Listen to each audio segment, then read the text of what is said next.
So these are the two magnets. First magnet having north pole and south pole, second magnet having south pole and north pole. So north pole of first magnet headed towards the south pole of second magnet. Therefore, in between them there is some magnetic field is created, and that magnetic field is shown by the lines called having a value B bar, called as magnetic induction between these two magnets. It is a uniform magnetic field because we are not changing the magnet, so magnetic field remain steady. इथं आपण दोन magnet घेतले. पहिल्या मॅग्नेटचा north pole आणि दुसऱ्या मॅग्नेटचं south pole एकमेकाच्या दिशेला ठेवलं तर या दोन मॅग्नेटमध्ये मॅग्नेटिक फील्ड तयार झालं आणि त्याची ताकद आहे बी बार इतकी.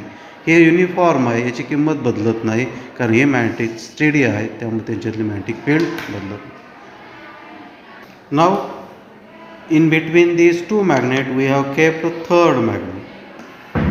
See, we have kept a third magnet. It is remain in a parallel direction to the direction of magnetic field. If I try to pull it to the other side, it again comes to the original position. See that. So displace the magnetic axis of this third magnet through an angle theta. So it makes an angle theta with a magnetic field. So this angle is theta. When you release that, this magnet try to remain steady in the direction of magnetic field.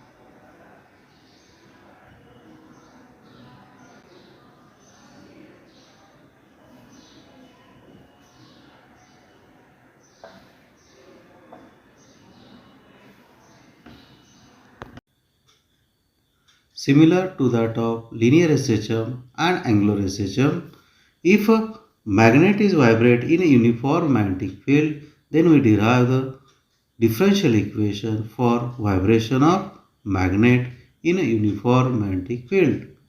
Consider a bar magnet is freely suspended in uniform magnetic field B.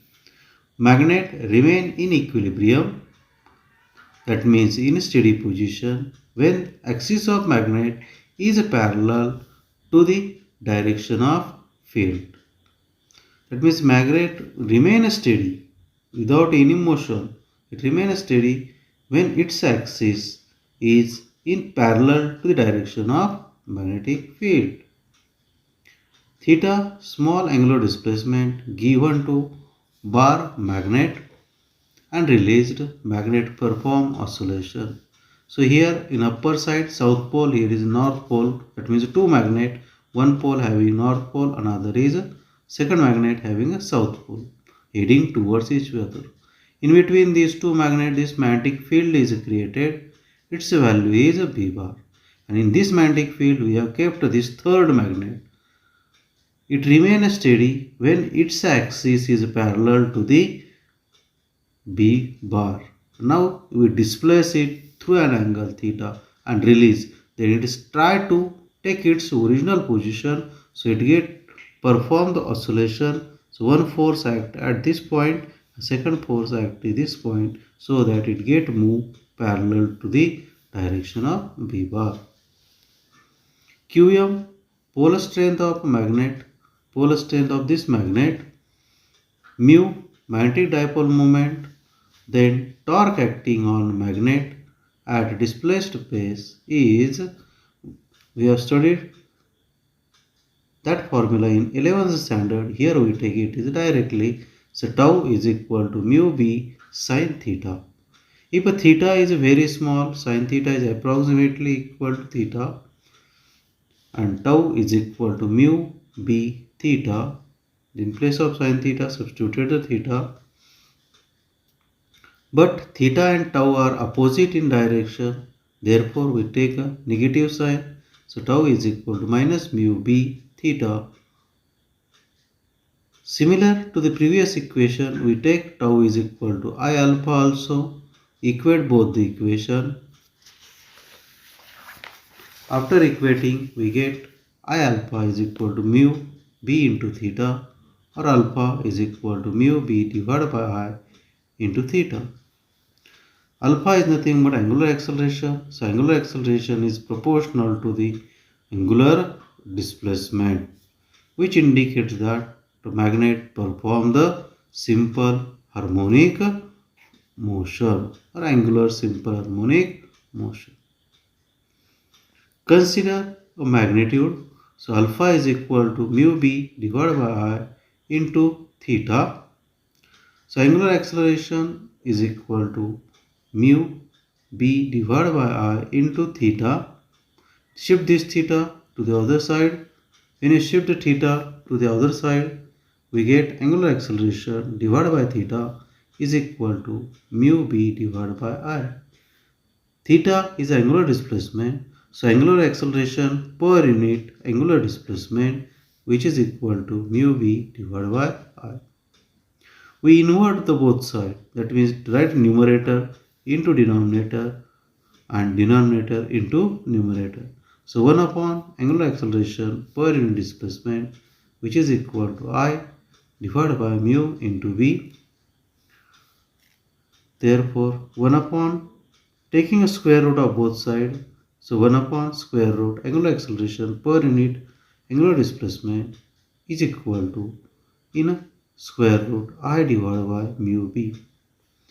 We know the formula of period t is equal to 2 pi 1 upon in a square root angular acceleration per unit angular displacement. Substituting the value of this term, that is 1 upon. So t is equal to 2 pi in a square root I divided by mu into b. So period we have calculated in linear motion also. We have calculated period in angular SHM also, and here we have calculated period for a magnet suspended in uniform magnetic field. Now we derive the differential equation. As we know this equation, we have written here I alpha is equal to mu b into theta. Alpha angular acceleration, it can be written as rate of change of angular velocity, and from that we write the equation in terms of angular displacement as d2 theta by dt square, which is equal to minus mu b into theta. Shift I to the RHS side, so d2 theta by dt square is equal to minus mu b divided by I into theta, or d2 theta divided by dt square plus mu b divided by I into theta is equal to 0, known as differential equation of oscillating bar magnet in uniform magnetic field. See that we have derived the three equations. One, d2x by dt square plus omega square x is equal to 0. Second equation, d2 theta by dt square plus c divided by I into theta is equal to 0.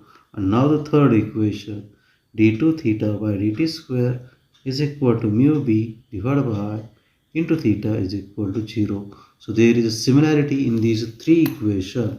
If you write side by side these three equations by making a 3 columns on your paper, then you clearly understand the difference between these 1, 2 and 3 equations. जर तुम्ही पेपरचे 3 भाग करून हे तीनही इक्वेशनचे पूर्ण derivation समोरासमोर लिहिले कसे मिळवले जातात तर तुम्हाला हे समजायला अत्यंत सोपं जाईल. त्यामुळं 3 कॉलम करा आणि याच्यासाठीच्या सगळ्या स्टेप्स लिहा, याच्या सगळ्या स्टेप लिहा आणि या इक्वेशनसाठीच्या सगळ्या स्टेप लिहा, म्हणजे समजायला सर्वात सोपं जाईल. Free oscillation. If an object is allowed to oscillate on its own with its natural frequency, then that oscillation is called as free oscillation. Just like we take a pendulum, pull to one side and release it. It starts performing the oscillation, and this oscillation of pendulums are called as free oscillation. At that time, it vibrates with its natural frequency.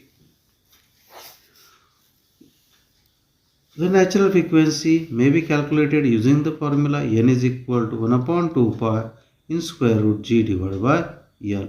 That is the length of a pendulum. Mass is attached to the spring. So mass is now at a mean position. See, it is at mean position.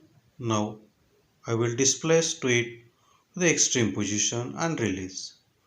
It start moving in between two extreme position and around the mean position. It moves from extreme, mean, extreme. Such type of oscillations are known as free oscillations. Initially it is at a steady position known as a mean position. Now displace the pendulum towards the one extreme position and release. It start performing oscillation between two extreme positions and around the mean position. It move towards the one extreme, then mean, again second extreme continuously. See that extreme, mean, extreme.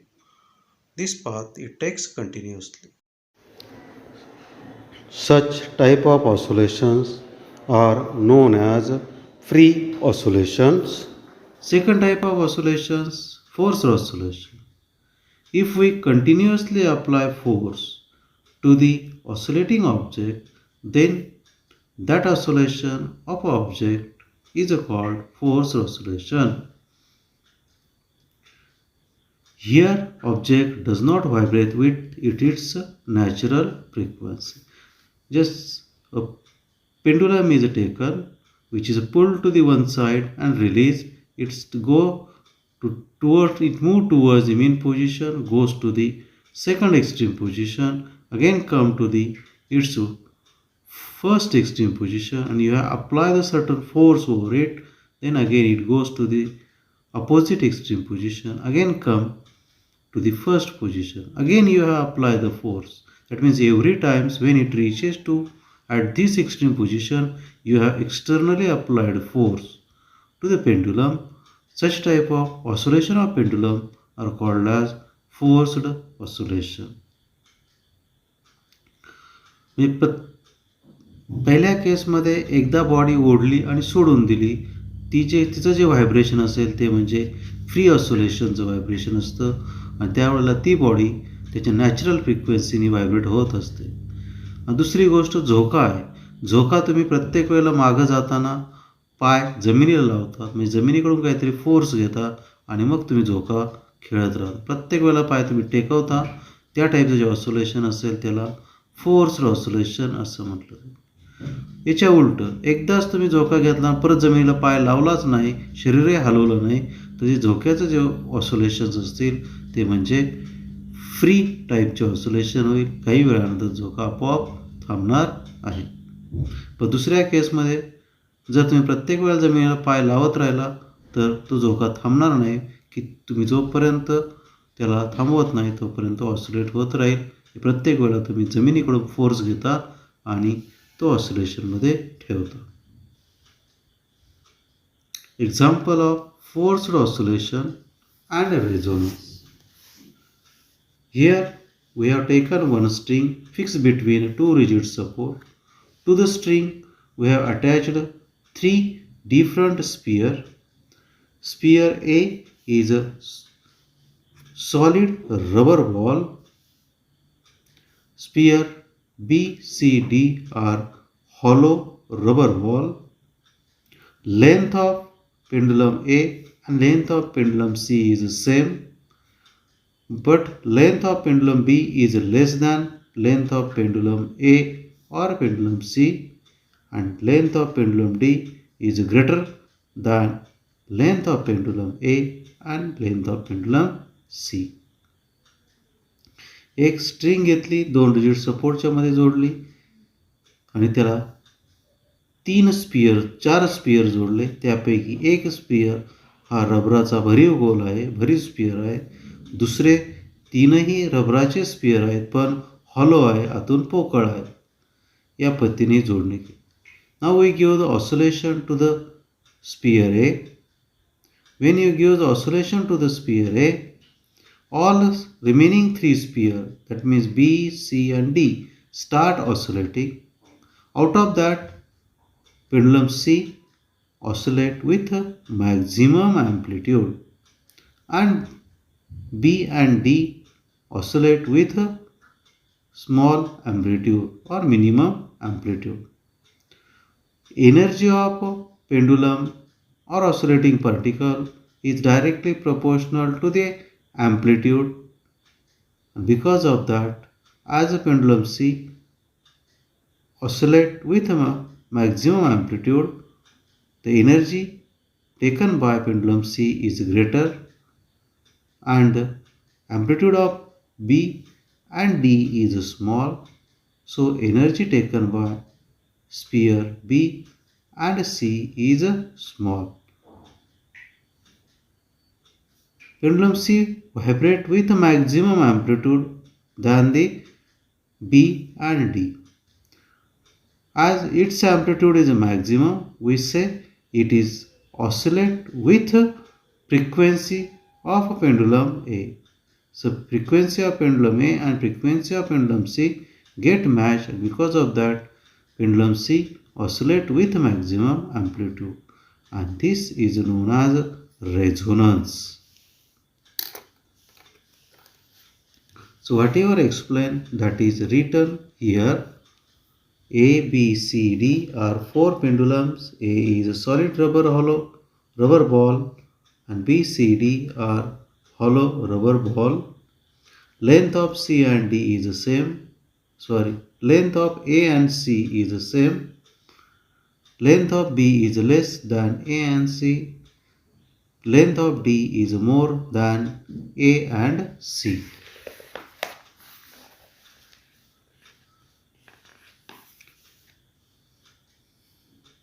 Natural frequency of A and C is the same. Natural frequency of B is higher than the natural frequency of A, and natural frequency of D is less than the natural frequency of A.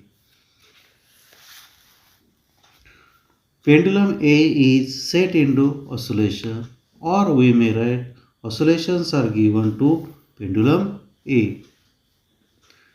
Pendulum B, C, D are also start oscillating. Oscillation of A is a free oscillation, and oscillations of B, C, D are forced oscillation. We are not given oscillation to B, C, D, but still they are start oscillating. Why? Whatever the oscillation given to the pendulum A, they transfer energy to B, C, D, and because of that these three start oscillating. Pendulum C oscillate with maximum amplitude, and B and D oscillate with smaller amplitude. As energy of oscillation depends on amplitude, pendulum C absorb maximum energy from source pendulum A. Frequency of C is the same as the natural frequency of source pendulum A. Therefore, we say pendulum C is in resonance with pendulum A. Pendulum B and D absorb small energy.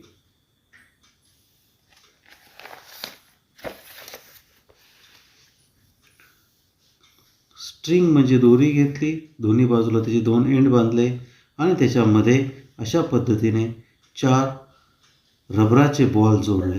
त्यापैकी pendulum ए हा भरीव ball आहे. Pendulum B, सी, D हे आतून पोकळ आहे. Pendulum एला ज्यावेळेस तुम्ही ऑसोलेशन देता त्यावेळेला याला दिलेले ऑसोलेशन या दोरीमार्फत बीलाही मिळतात, सीलाही मिळतात, डीला मिळतात आणि मग हे तुमच्या ऑसोलेट व्हायला सुरुवात होते.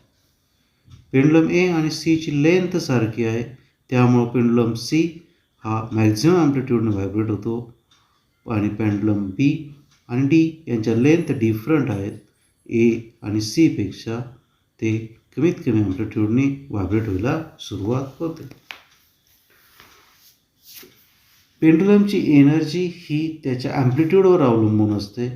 याची ॲम्प्लिट्यूड सगळ्यात जास्त आहे हा म्हणून त्याला जास्तीत जास्त एनर्जी मिळते आणि या दोघांची ॲम्प्लिट्यूड कमी आहे म्हणून त्यांना कमी एनर्जी मिळते. याचाच अर्थ पेंडुलम सी मॅक्झिमम एनर्जी ॲब्सॉर्ब करतो, बी आणि डी कमी एनर्जी ॲब्सॉर्ब करतो. ए ज्यावेळेला तुम्ही एकदा ओढला आणि सोडून दिला तो त्याच्या नॅचरल फ्रिक्वेन्सीने ऑसलेट होतो. याची फ्रिक्वेन्सी आणि सीची फ्रिक्वेन्सी जेव्हा मॅच होते त्यावेळेला सी हा मॅक्झिमम ॲम्प्लिट्यूडने व्हायब्रेट होतो. म्हणजे ए आणि सी यांची फ्रिक्वेन्सी इक्वल झाली, सारखी झाली तर सी हा जास्तीत जास्त ॲम्प्लिट्यूडने व्हायब्रेट व्हायला सुरुवात होते आणि यालाच म्हटलं जातं रेझोनन्स.